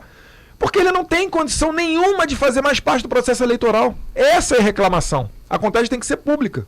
Muito bem. Eu tenho uma observação para os nobres deputados. Eu pesquisei, Marco Maciarelli, em tese, o PT tem apoio subliminar, né, de pelo menos 19 partidos aí, do PDT, da Rede, da Cidadania. O PT não tem apoio do PSB, não tem apoio do PDT. Do PSOL, enfim, então, são vários... PT e PDT não se são vários partidos que estão aí apoiando o PT ali, os naniquinhos e tudo mais. Solidariedade e tal. Pergunta rápida aqui. Entre outros partidos que subliminarmente, eu disse, estão apoiando o PT. Esses apoios podem preocupar? E como será o Congresso na visão dos três no ano que vem? Eu acho que... Não, os apoios entre eles aí, eu não me importo nem um pouco com isso daí, não. Agora, porque Rede, PT, PSOL... Para mim, assim, a minha visão é que é tudo basicamente farinha do mesmo saco. É o mesmo pessoal que entra no STF reclamando quando uma lei nova é aprovada. Você vê lá, antigamente, esse deputado era do PSOL, agora foi pro PT, o outro era do PDT, foi pro PT, enfim. Eles estão sempre, entre eles ali, quicando de um partido pro outro, mas, na minha opinião, são tudo farinha do mesmo saco, desculpa aqui. A outra pergunta foi com relação ao Congresso, se vai ser mais conservador. Toda, eu acho que o Congresso vai ser mais conservador. Por quê? A gente está vendo um movimento em que não tem como retornar, não tem como voltar para trás. Em 2013, foi quebrada a hegemonia da esquerda nas ruas, né? Aquelas grandes manifestações de 2013, onde o pessoal reclamava de corrupção, de maneira desorganizada reclamava de muita coisa, mas percebeu-se que a direita podia ir para a rua, que não tinha problema, a gente tinha poder de ir para a rua. Antes, nos anos 90, início dos anos 2000, você só via manifestação da CUT, daquele sindicato ou de um partido de esquerda nas ruas. Então, em 2013, quebrada a hegemonia do PT nas ruas, a gente foi para 2016, retiramos a presidente mais corrupta da história do país sem quebrar nenhuma janela, e em 2018 elegemos um presidente que não gastou nem $1 milhão na sua campanha, tendo apoio maciço de voluntários no movimento espontâneo dos brasileiros. Então isso daí não tem como você voltar atrás e desver, né? Para utilizar a palavra que tá na moda aí, né? Você não tem como fazer isso. Então, hoje, o brasileiro, ele está passando por um amadurecimento político, ele sabe que o problema não está mais na presidência da República, e eu acredito que ele vai focar muito mais na eleição também para senador e deputados. Porque ele sabe que um senador hoje, ele faz o impeachment do STF, ele sabe que um senador, ele sabatina um indicado ao STF do presidente, ele sabe que ano que vem, o presidente eleito esse ano, ele ano que vem vai indicar mais 2 ministros a serem sabatinados no Senado para ir para o STF. Então, vai entrar na pauta eleitoral a pergunta, candidato a senador, você vota a favor ou contra um eventual pedido de impeachment desse ministro do STF? Isso vai acabar entrando na pauta. E como o brasileiro hoje, finalizando, sabe mais nomes de ministros do STF do que titulares da seleção brasileira, como o brasileiro hoje está botando a bandeira do Brasil na janela da sua casa, no seu carro, adesivando, fora da época de Copa do Mundo, eu acho que o Congresso ano que vem será ainda mais conservador. Deputado, aprovado, né, recentemente... O senhor quer falar, deputada? Não, quer complementar? Não, pode complementar. Eu estava passando aqui para o Gil, a complementação que eu faço, além do Congresso, nós temos também as Assembleias Legislativas, né, que tem igual importância porque viu o que aconteceu aqui no estado de São Paulo. Quando você tem um governador do estado que não está alinhado ao governo federal, olha o sofrimento que isso causa para todos nós aqui no estado de São Paulo. Olha o que nós estamos passando aqui, tudo que nós estamos passando aqui. Eu, por exemplo, o Gil sabe disso e teve também, as nossas emendas parlamentares para atender a população foram simplesmente colocadas dentro da gaveta, né, Gil? Nós não tivemos o pagamento das nossas emendas. As minhas, por exemplo, que atendem pessoas com deficiência, não foram pagas, estão sendo pagas agora, desde 2019. Então você vê que são pessoas que, quando não estão alinhadas com a importância que o nosso presidente dá à população, a população dos estados também sofre, e dos municípios também, certo? Só para complementar, assim como o Congresso Nacional vai ter essa renovação, né? Vai ter uma onda ainda maior conservadora, as assembleias também. Lembrando que aqui no estado de São Paulo, nós, em 30 anos, pela primeira vez, vamos romper a hegemonia tucano-petista aqui. Nós temos um pré-candidato ao governo estadual, chamado Tarcísio Gomes de Freitas, que é um candidato mais do que competitivo, que tem se mostrado aí à população. Já o Eduardo falou das pesquisas, nosso ceticismo, a pesquisa realmente existe, mas na pesquisa ele já pontua muito bem, e na pesquisa da rua vai muito melhor. Então o PSDB está desesperado aqui no estado de São Paulo, principalmente pelos apoios que o Tarcísio vem tendo, principalmente o apoio do presidente Bolsonaro, né, nessa polarização também que é nacional, e nós estamos trazendo aqui para São Paulo, e pela primeira vez em 30 anos, a hegemonia tucano-petista vai ser rompida. Isso vai se refletir na Assembleia Legislativa do Estado de São Paulo, onde nós vamos fazer uma maioria conservadora para dar uma base de apoio ao Tarcísio Gomes de Freitas. Então, o presidente Bolsonaro em Brasília, alinhado com o governador também conservador aqui em São Paulo, com uma base de deputados também conservadores apoiando. E não vamos tão tirando como João Dória aqui em São Paulo, dizendo, olha, fecha tudo, a economia a gente vem depois, e fazendo superávit, colocando ali mais dinheiro no cofre, né, do executivo estadual, às custas de aumento de imposto durante o ápice de uma pandemia, como nós vimos aqui em São Paulo. Deputado, foi aprovada a PEC dos benefícios, né, que concede um aumento aí no auxílio da família, né? Não é mais o Bolsa Família. Auxílio Brasil. Auxílio Brasil, auxílio caminhoneiro, tudo isso que a gente já sabe. E alguns partidos estão entrando no STF para tentar derrubar essa questão dos benefícios. O partido que tem pena de pobre, né? São os PT da vida, eu acho que tem tanta pena de pobre que o cara pague mais caro, que o cara pague mais caro no combustível. Isso, né? Esse é um ponto, né? Dos benefícios que devem começar a ser pagos agora em agosto pelo governo brasileiro. Isso até o final do ano. Caso o seu pai venha a ser reeleito, né? Como que fica a partir de janeiro? Há um risco da nossa economia com esses benefícios que estão sendo pagos, que vão ser pagos? Há um risco para a economia a partir do ano que vem? Ou o governo está tranquilo nesse aspecto? Não, caso o seu pai venha a ser reeleito, eu estou falando nessa hipótese. Levaram por todos os lados, né? O dinheiro não tem o dinheiro, aí como ele falou, o dinheiro... É muito bom ressaltar que esses benefícios eles serão pagos de agosto a dezembro. Sim. Depois eles acabam. Uhum. E há um risco se eles não forem pagos, né?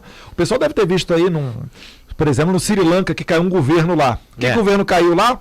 Porque começou uma política de se estrangular o produtor agrícola, né? De reduzir a emissão de carbono, etc., e de prejudicar a questão dos fertilizantes. Lá caiu o governo. Uhum.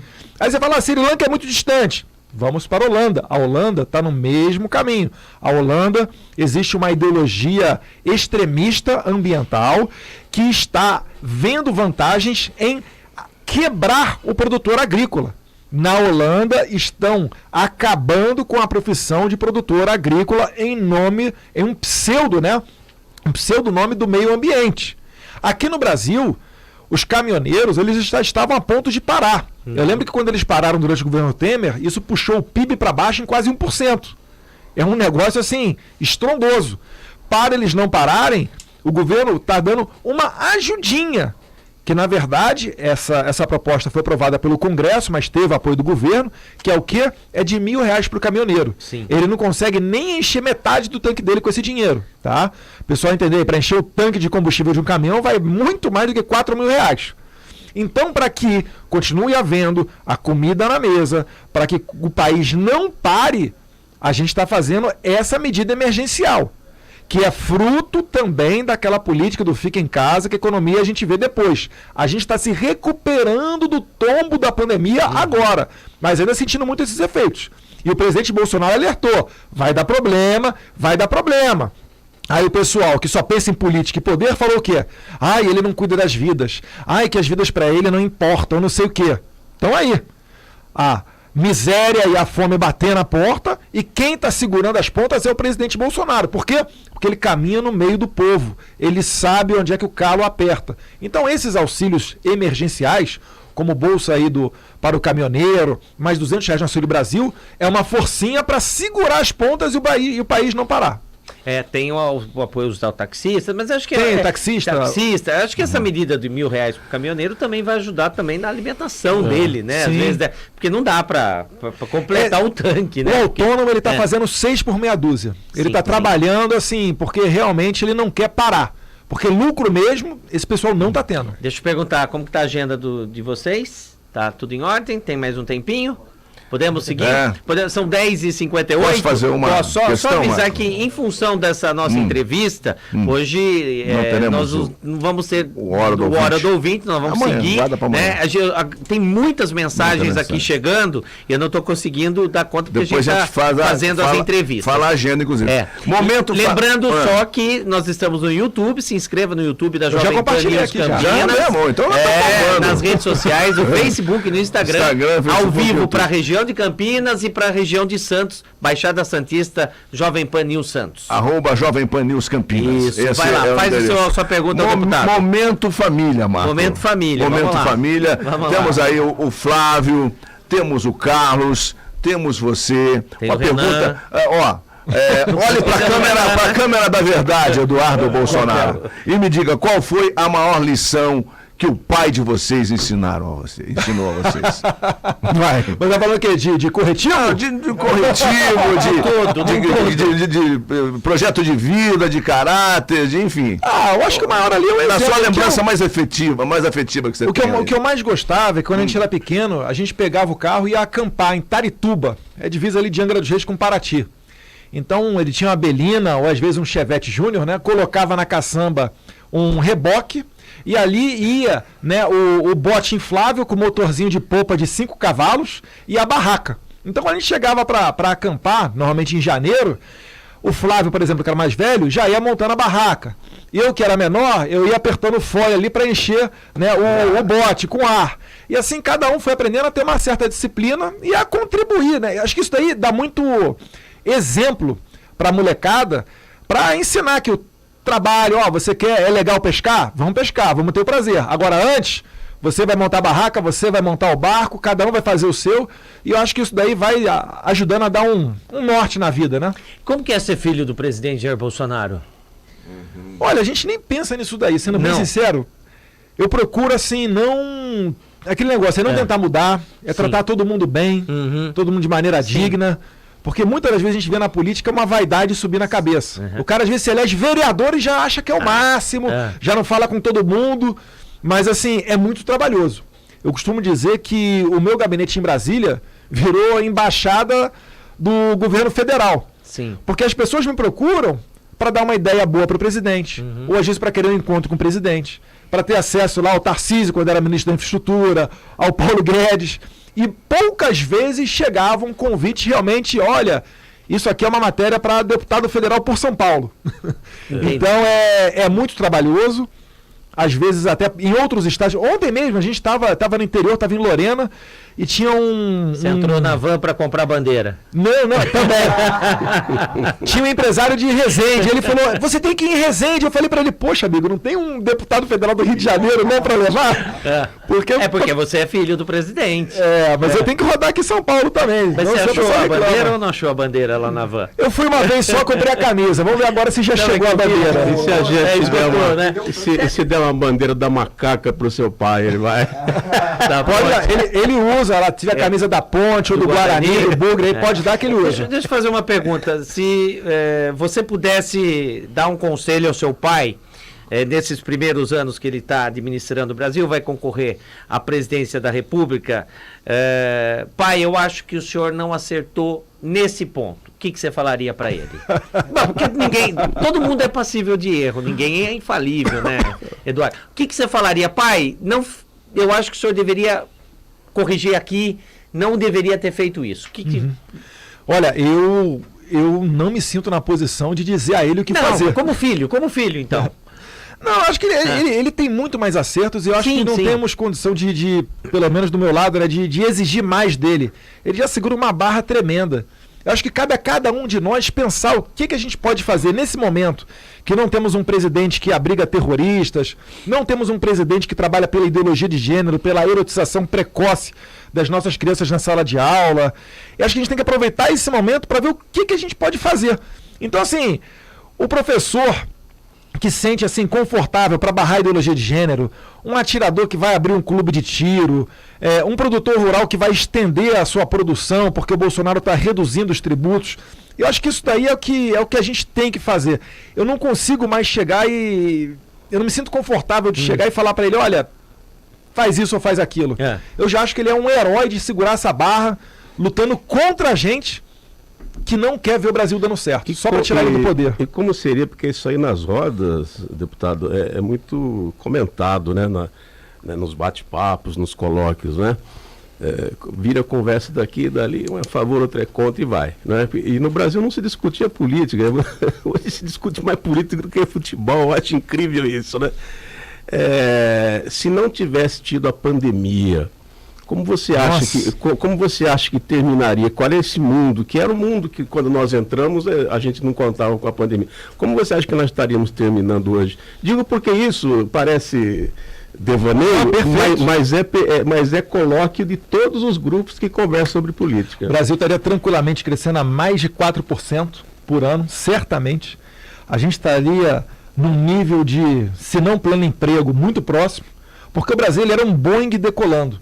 Quando chegou a pandemia, ele segurou. Se não tivesse a pandemia, a gente estaria naquela velocidade de cruzeiro, a mais de 10 mil pés. Então a gente estaria numa situação muito boa. Por que eu falo isso com conforto?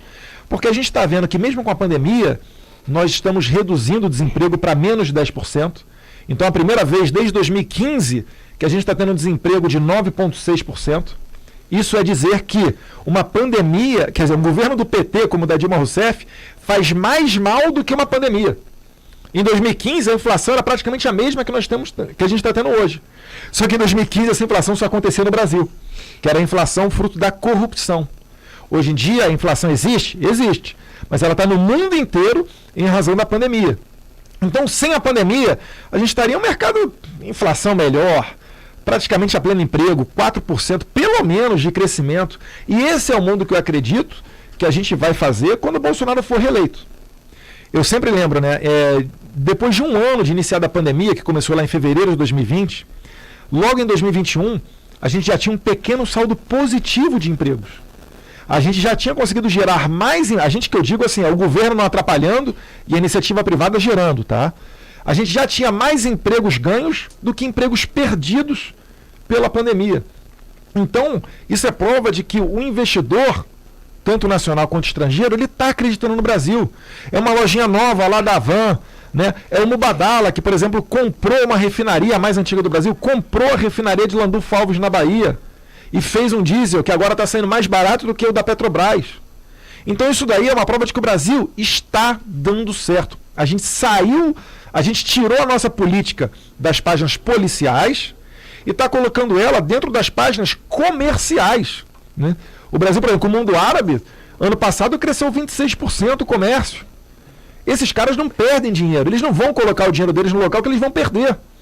Então é uma satisfação muito grande e eu quero crer que agora, principalmente o Tarcísio, né, conseguiu colocar para os próximos 30 anos quase 1 trilhão em investimentos. Seria muito injusto que o Bolsonaro não fosse reeleito e o Lula surfasse nessa onda. Até porque ele vai mudar as regras do jogo e vai quebrar, né? Se ele repetir o que foi no passado, os governos petistas, ele vai quebrar esses compromissos contratuais. Deixa eu dar uma... Você está dizendo o seguinte, rapidamente, só para complementar. É porque nós todos estamos esperando um ano de 2023 muito difícil, por conta do que nós vamos ter que... Porque nós estamos pagando um monte de coisa até hoje, vamos ter que pagar mais ainda. Os próprios programas assistencialistas, não tem almoço de graça. Então nós estamos esperando um ano muito difícil. Agora você quer dizer o seguinte, você quer dizer que apesar da dificuldade, serão anos assim que para se recuperar aquilo que nós deixamos de prosperar nesses anos de pandemia. Você acha que nós temos esse... Eu acho que a gente tem a economia americana, por exemplo, ela tem uma tendência a dar uma murchada, os juros lá devem subir. O Brasil, ele tem primeiro, né? O prognóstico que era feito para o Brasil na pandemia era de cair 10% do nosso PIB. Ele só caiu 4%. E a todo momento, institutos como a XP, dentre outros, revisam o PIB brasileiro para mais. Ou seja, A gente está gerando emprego, a gente está aquecendo a economia, estão abrindo as lojinhas, está recuperando a economia nacional. Então, um prognóstico que era feito ruim do Brasil, quem apostou nesse prognóstico se deu mal, perdeu, porque o Brasil venceu e venceu bem.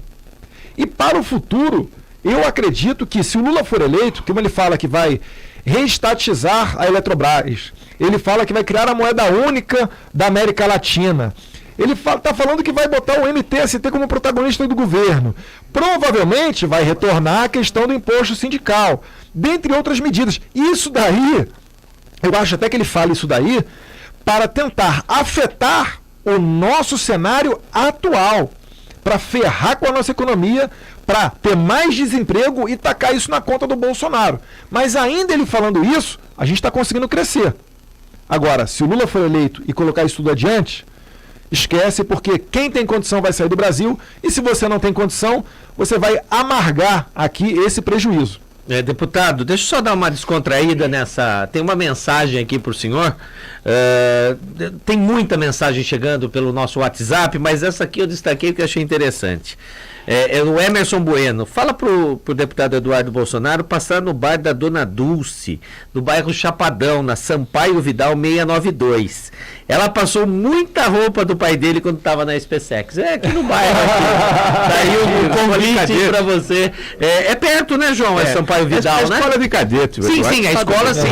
Mas é no bar da Dona Dulce que passou muito. Calma aí, ele passava roupa no bar? Não, ela passa. Ela passava para ele. Hoje ela é dona de um bar. Ela passava muita roupa pro seu pai, a Dona Dulce. Tá. Olha essa no ar aqui.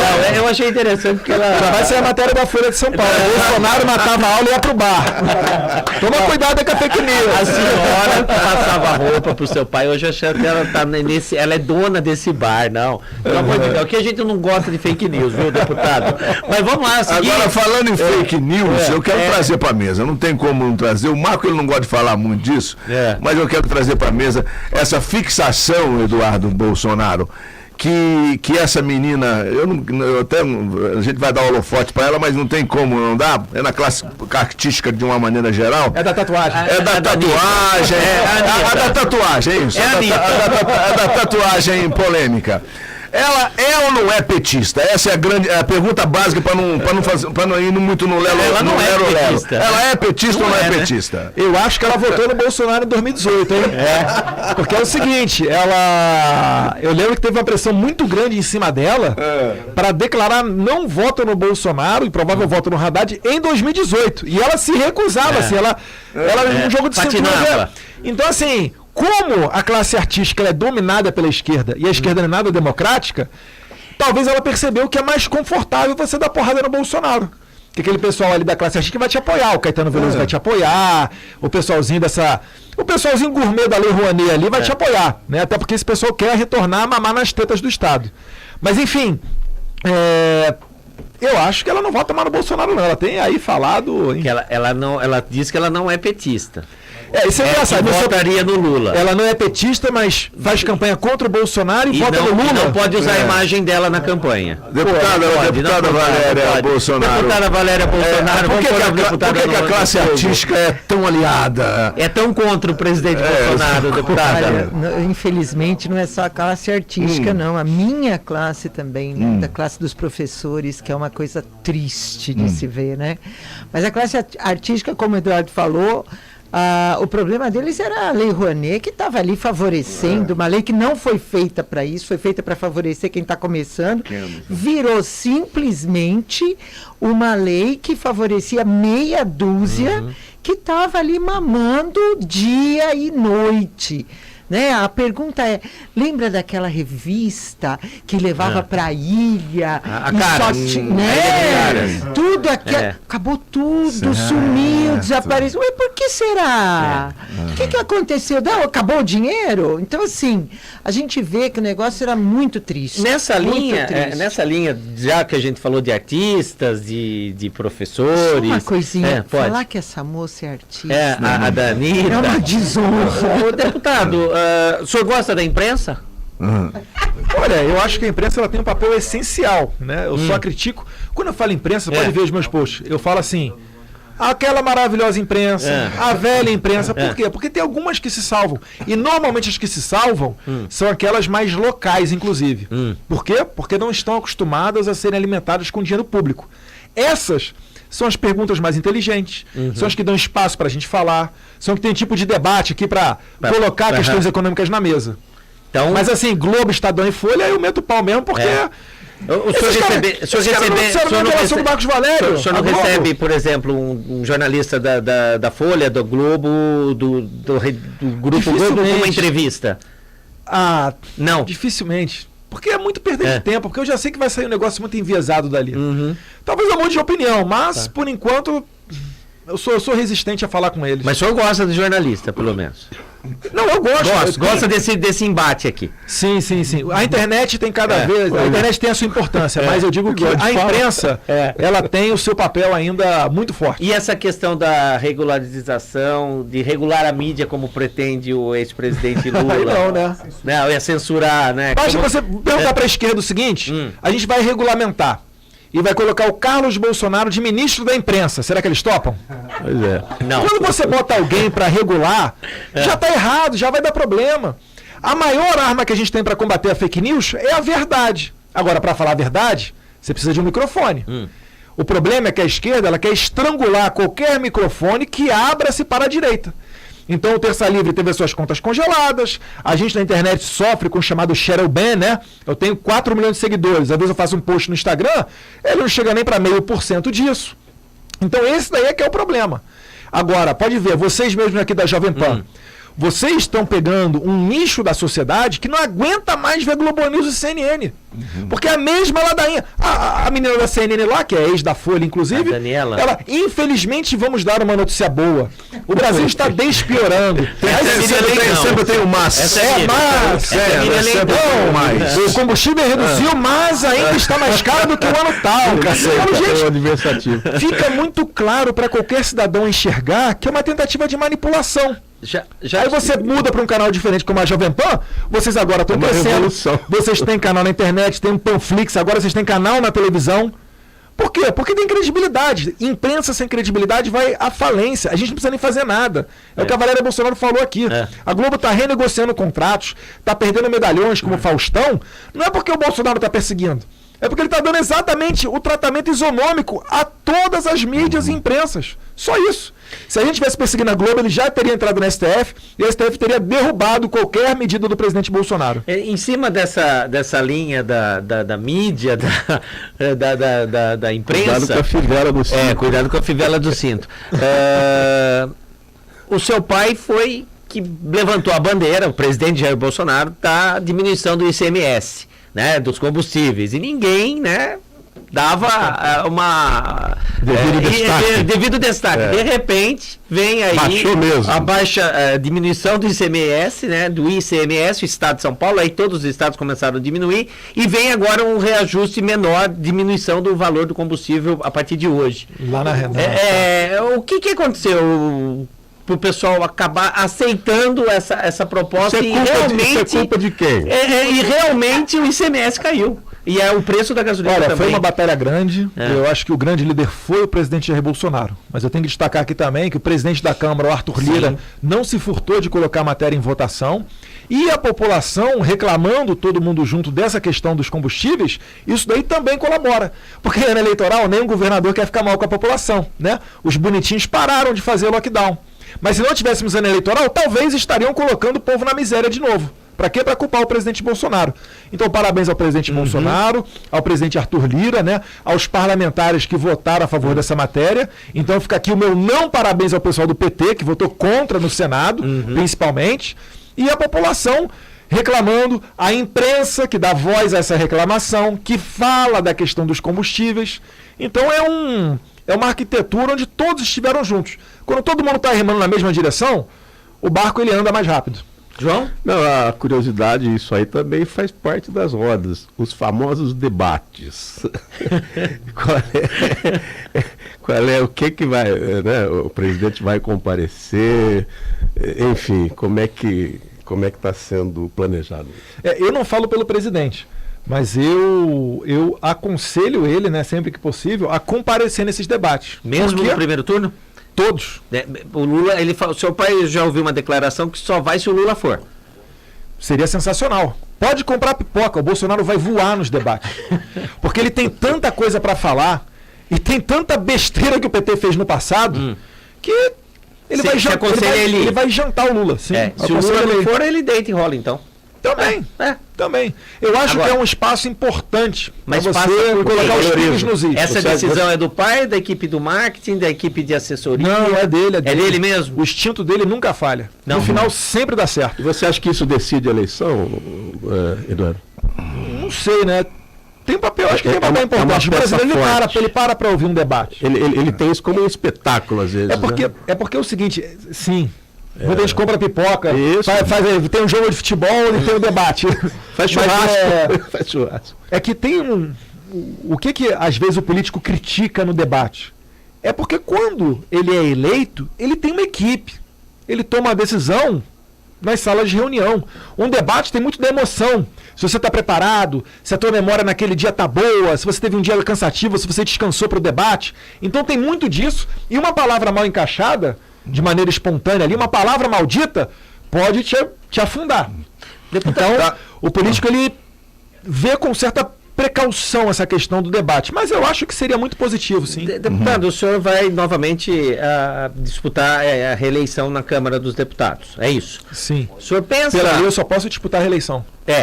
Sim, porque você é filho do presidente. Mas no futuro, o senhor pensa em ser prefeito de São Paulo, governador? Eu, por hora, eu não penso nisso. Não pensa? Eu não penso. Eu penso fazer o melhor mandato possível. Foi o que cutucou aqui. Eu penso fazer o melhor mandato possível de deputado federal. Não pensa em executivo? Não, estou com 38 anos. É um dia após o outro. Eu não tenho por que puxar essa sardinha agora e começar a ser fuzilado. Porque, por exemplo, se você fala, eu sou pré-candidato a alguma coisa, os inimigos já, quem almeja aquela cadeira, começa a fuzilar. Já está fazendo campanha para prefeito de São Paulo. E eu não invejo nada a vida do meu pai. Não invejo nada. Você tem uma pena dele, às vezes, de tanto que ele trabalha e toma pancada ali da Globo, Folha, Estadão. E você tem uma cobrança com você mesmo, Renan, porque você chegou num número de votos que eu não sei onde é que vai isso, mas você se cobra isso, fala, puxa vida, o mais votado da história. Eu sinto a responsabilidade. Quer dizer, você não vai ficar triste se a votação for maior do que a anterior, como diz. Você vai brigar por isso também. O pessoal do meu partido, quem é pré-candidato pelo PL, é que vai ficar muito feliz, né? Quanto mais votos, né? Quanto mais voto alguém faz no partido, mais suave fica para esperar a marca de 1.800.000? Você espera mais? Eu não sei. Gente, eu nunca imaginei na minha vida que eu teria 1.800.000 votos. Não tem como eu dizer que eu acho que eu vou ter 1.000 ou acho que eu vou ter 2 milhões. A eleição é uma caixinha de surpresa. Não tem como você prever. Algum técnico de futebol, comentarista de esporte, já disse isso, né, João? Já disse futebol isso. É uma caixinha de surpresa, né? É isso mesmo. Clássico é clássico, vice-versa. Quando o jogo começa, a minha adrenalina sobe. É claro que o cabo eleitoral dele é forte. Várias frases. A última pergunta, depois a gente vai para... Nós estamos quase acabando, porque eles têm agenda hoje ainda. Quero que vocês falem da agenda, para onde vocês vão daqui a pouquinho, qual é a sequência, se for possível, né? Mas pergunto para os três, viu, Marco? E até para a bancada. É um discurso, esse discurso da justiça social. Eu assisti algumas entrevistas do Eduardo, vi ele no Pânico lá e viu. O Emílio levantou essa questão aqui, o que eu gostaria de colocar também. A justiça, o socialismo, essa coisa da justiça social, já vem de 40 anos aqui no Brasil, né? Esse movimento. O movimento conservador, ele tenta resgatar aí essa moral, os bons costumes, tipo, nós vamos ter. Os caras avançaram demais. O Reaça. Será que dá para alcançar ainda esses caras? Porque esse discurso, eu não gosto de falar de esquerda, mas esse discurso ideológico aí já é grande. E também, além disso, depois passo para o deputado Eduardo Bolsonaro, qual é o perfil do conservador brasileiro? O que o conservador brasileiro espera do Brasil hoje? Olha, o Partido Comunista no Brasil está desde a década de 20 aqui. Hoje nós não temos um partido conservador, realmente conservador aqui. Aqui falta uma organização. Falta união.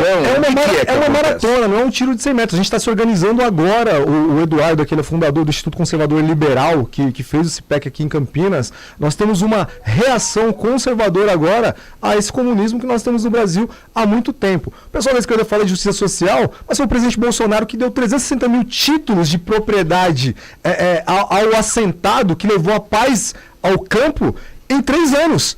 São mais títulos de propriedade que tirou aí o poder do MST, mais títulos que os governos de FHC, Lula, Dilma e Temer somados. Nós temos um governo que em 3 anos reduziu em mais de 20 mil homicídios, ou seja, são 20 mil brasileiros que não foram assassinados nas ruas do Brasil em 3 anos. Ou seja, quem verdadeiramente pensa no mais pobre, no cidadão comum, no trabalhador que está ali na ponta, é realmente o governo conservador do Jair Messias Bolsonaro. Não esses que dizem que pensam no mais pobre e na hora de votar, por exemplo, uma redução de imposto. Olha só, São Paulo, 25%. A cada R$1 de gasolina, 25 centavos era do governador. Era o maior sócio de um posto de combustível. Quem sofreu ali na ponta? O cidadão comum. O que o presidente fez? Comprou uma guerra em Brasília, juntou ali os deputados, sua base de apoio no Congresso Nacional e reduziu ali praticamente a força, Eduardo. O combustível. Os governadores estão entrando no STF para não diminuir esse reajuste, né, para baixo, obviamente. Ou seja, é absurdo. Quem verdadeiramente pensa no pobre, no cidadão comum, são realmente esses conservadores aí que temos na figura do presidente Bolsonaro, essa nossa liderança. E se Deus quiser, vai continuar, porque nós temos resultados efetivos em 3 anos de governo. Deputado, os vermelhos estão bem organizados, não são bem organizados, assim, apesar dos comícios serem meio miados, assim, pouca gente, mas a militância é bem organizada, não é? Graças a Deus. Não, estou falando da esquerda, o pessoal da esquerda. São pequenos, você não acha que eles se organizam melhor? São grupos pequenos que gritam muito. Isso é o que a gente mais vê. São grupos muito pequenos, mas que gritam muito. Haja visto dia 1º de maio, que foi bonito de ver a Paulista, linda, maravilhosa. Eu passei na frente da Praça Charles Miller, eu fotografei, ninguém me contou. Eu passei na frente, fotografei aquela meia dúzia de gato pingado que estava lá. Entendeu? Então, assim, só que daí na fotografia eles duplicam foto, eles fazem. Aí pode. Esse tipo de fake news pode. Esse tipo de fake news pode. Duplicar foto, mostrar, e tudo vermelho, né? A coisa mais interessante é ver que eles colocam lá um mar vermelho. O juiz não proíbe vermelho. Qual é o perfil do conservador do Brasil? Não proíbe vermelho, deputado Eduardo Bolsonaro. Por excelência, o conservador, ele não é uma caixinha que você fala, vai marcando um xizinho, né? Você é contra ou a favor, e aí se define se você é conservador ou não. Mas eu digo uma diferença bem básica. Por exemplo, o que o conservador ele é? Nós olhamos para o passado, olhamos as tradições, a gente vê o que dá certo e busca preservar o que dá certo. E o que não está certo, né, a gente vai tentando reformar para construir um futuro melhor. O que é a esquerda, né, que é o revolucionário, o comunista, o socialista, o progressista? Ele nem olha para o passado. Ele fala, não, a sociedade ideal que eu imaginei aqui na minha cabeça é assim, e agora eu vou colocar ela goela abaixo do restante da sociedade. É por isso que quem tem essa visão progressista, socialista, ele se imagina mais inteligente do que o outro. Ele fala, cala tua boca aí, tu não precisa saber como é que funciona o processo eleitoral. Eu sou mais inteligente, o processo eleitoral correto é com a urna eletrônica, eu vou botar a urna eletrônica e dane-se o que você acha. Isso daí é um perfil progressista. Nós, conservadores, não. Nós sim somos tolerantes, nós somos democráticos. Tanto é que eles invadem igrejas, mas não invadem mesquitas. Eu quero ver o pessoal da esquerda, que é valentão, o pessoal LGBT, eu vou dar uma dica para vocês. Tem países lá no norte da África que o homossexual começa com 3 anos de cadeia. Fora outros onde ele é enforcado em praça pública. Seja resistência. Vá a esses países lutar. Não aqui no Brasil, que tem a maior parada gay do mundo, que você vai ali na Consolação no metrô, é todo mundo beijando todo mundo. Enfim. Ser conservador é cultuar os bons costumes e as boas tradições. Gil Diniz, obrigado pela presença aqui no Jovem Pan News Campinas. Um bom dia para você. Obrigado. Venha mais vezes. Não, sempre à disposição aqui, vamos voltar. Deputada Valéria Bolsonaro, obrigada mais uma vez. Obrigada Prazer em revê-la. Muito Sucesso obrigada, aí na empreitada. Obrigada a vocês por permitirem que a gente possa conversar, possa falar. É muito importante que vocês nos concedam, né, essa gentileza. Aqui temos espaço, sim. A gente agradece sempre. Muito obrigada e bom dia a todos. Deputado Eduardo Bolsonaro, vamos marcar um papo, eu, você, o João, o seu pai aqui ao vivo. Vamos? Eu quase não recebi esse convite. Obrigado. Só que você não vem armado e traga cerveja, viu? Obrigado. Então outro dia, porque hoje eu estou armado. Obrigado pela presença, Eu que pelo agradeço. tempo que você ficou aqui com a gente. Acho que foi um debate bem salutar, esclarecedor, perguntas feitas Não, eu que agradeço. com viés, com uma maneira diferente de fazer o jornalismo. Uhum. Eu agradeço o espaço, sempre bom falar aqui da preservação da legítima defesa através do acesso às armas, a preservação da inocência das nossas crianças, a defesa da família. Contem comigo que a gente vai adiante. Obrigado, deputado João. Muito obrigado, uma honra, né, participar desse Foi um debate momento. esclarecedor. Eu considero um momento histórico para a nossa emissora. Obrigado e para a nossa todos cidade. que nos acompanharam pela Jovem Pan News FM 100,3. A você da Baixada Santista, Jovem Pan News Santos. Obrigado aí a todos. Agora o pessoal de Santos vai curtir uma praia e o pessoal de Campinas vai. Eu queria curtir a praia, fazer um surf. Pode se teletransportar para Santos. Pessoal do YouTube, batemos todos os recordes nossos no YouTube, no Instagram, no Facebook, né, Rony Viana? Fica gravado lá. Se você perdeu, é só se inscrever no canal e assistir à tarde, assistir mais tarde. Se clica lá, assistir mais tarde, que você vai estar lá. Obrigado a todos mais uma vez, Gil. Deputada Valéria Bolsonaro, sempre elegante, sempre feliz, uma energia positiva. Grande Eduardo Bolsonaro, tamo junto sempre aí. Vamos lá. 11h30, daqui a pouquinho, camisa 10, aqui na Jovem Pan News Campinas. A gente sai da rede agora, da rede ABC, e seguimos aqui com a programação local. Daqui a pouquinho a gente volta às 11h30. Você ouviu Pan News Campinas. Prestação de serviço, interatividade e opinião com credibilidade. De volta amanhã.